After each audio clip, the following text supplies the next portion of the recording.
ladies and mental Jan, and it's the patch day 9.17.1 because fuck convenient naming for your patches is out. And I'm here today to read all the patch notes and give you my rundown and my opinion on them for you guys. So, let's get into it. Alright, so we start off with the German tech tree and what's happening. There is 3 new heavy tanks added and some roles are switched around. So first of all, we get the VK100-01P as a tier 8, Motion as a tier 9, and Mouse is going to be as a tier 10 in that tech tree line. And then we have the VK45A, VK45B, and the the new one, Panzerkampfwagen 7 as the tier 10 in that line. As for the Japanese tech tree, not that much changes here. The Type 4 and the Type 5 will be getting big-ass derp guns, but completely unbalanced premium ammo, so go pay to win, yay! Next up, we have some changes with Strongholds, and generally what happens here is that they kind of open it up more for public. It's going to be easier to just come together and play Strongholds, and you won't have these defense battles every day if you don't want to fuck with that, so that's nice. And then we have vehicle balance changes that we're gonna talk in more detail a bit later. Some more tweaks here to simplify technical characteristics, display, and vehicle comparison.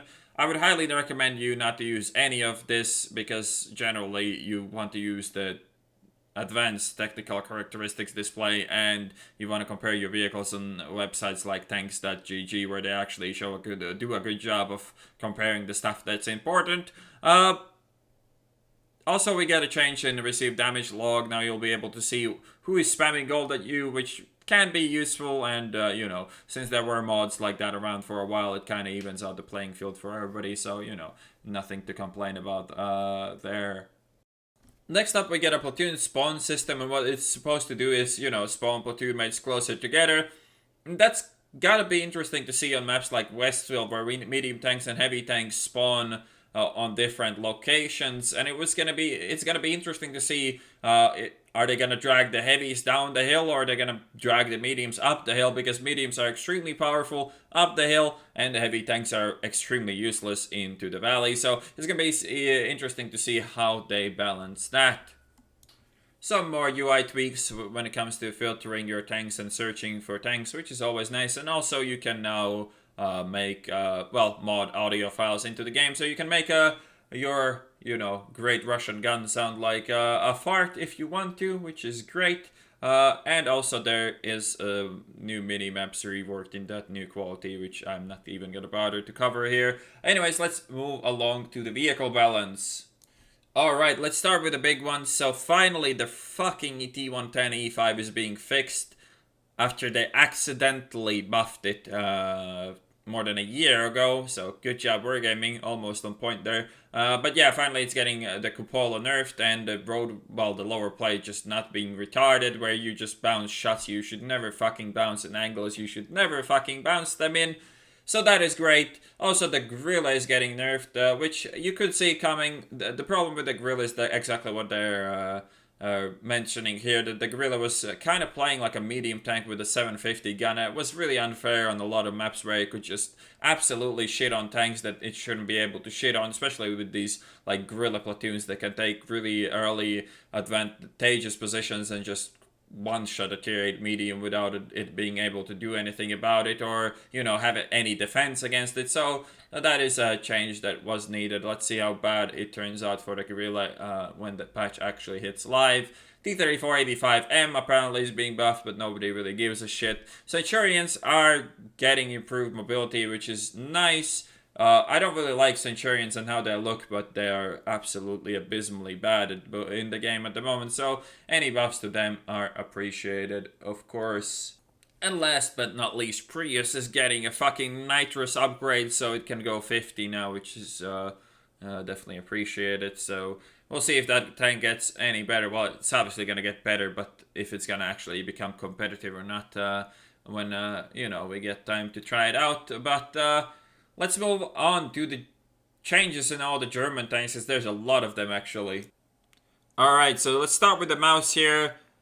So the turret got buffed from 240 armor to 260. Previously, like if you shot AP, you had a chance to pan a mouse frontally in the turret. It was like, you know, a bit higher than 50%. Now you're gonna have a close to 0% chance to pan with AP, so press 2 or go home. What a great way to balance your game, but clearly it's the AP rounds that need nerfing and not premium ammo. We need to buff armor to the level where AP can't do shit, so you either load premium or go home. That is a great way to balance your game. Hats off Wargaming. What else changed? The side armor changed. This used to be 105, 50, and 80. Now it's 105, 50, and 140. So yeah, don't even think about tracking a mouse and doing damage with the same shot. You can think about going to fuck yourself when you need to shoot a mouse in the side in general, or if you're playing a tier 8 tank, you can generally go fuck yourself again. Well, you can pen these angles completely flat, sure, but at any point, kind of angle them, like, you just don't bother, like, shoot HE, man, or, well, load premium, then maybe you can be able to pen a flat side of a mouse. Also, it gets a pretty ridiculous gun buff as well with the rate of fire and the stabilization and all that sort of shit. So you're probably gonna see a lot of more of these stupid shits rolling around the battlefield in 9.17.1. Hooray! Alright, so next up we have the E100, the VK7201K, and the Waffentrager Panzer IV is gonna get the buff in penetration on the fat-ass 15cm gun from 236 to 245, which is nice. E75 is gonna get better stabilization, and Tiger 1 and Tiger P are gonna get better turret armor, which is gonna be interesting to see how it works in real life, I suppose.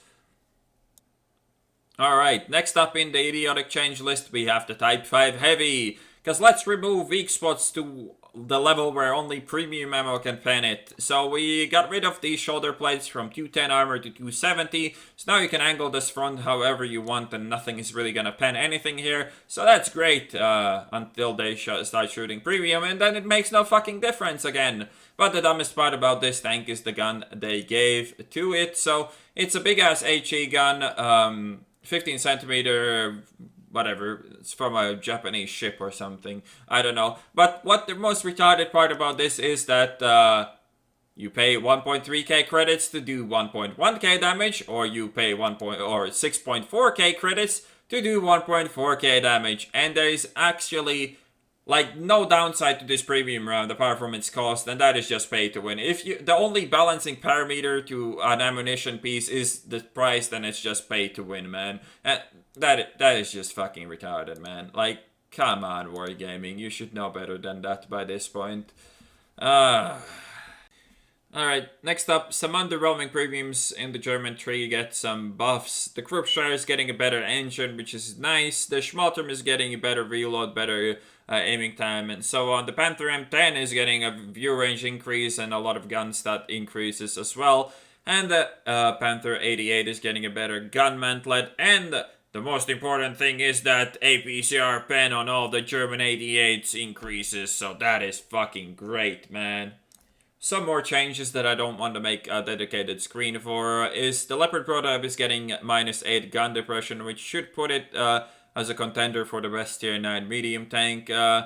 E50 also is getting some buffs, but to the 88 L100 gun, which is gonna get much better. I still don't really see ever using that over the 105, but the good news is that the Panther 2 is gonna get the 88 L100, which probably looks idiotic, but it might make the Panther 2, well, slightly better than absolute trash, so that is nice.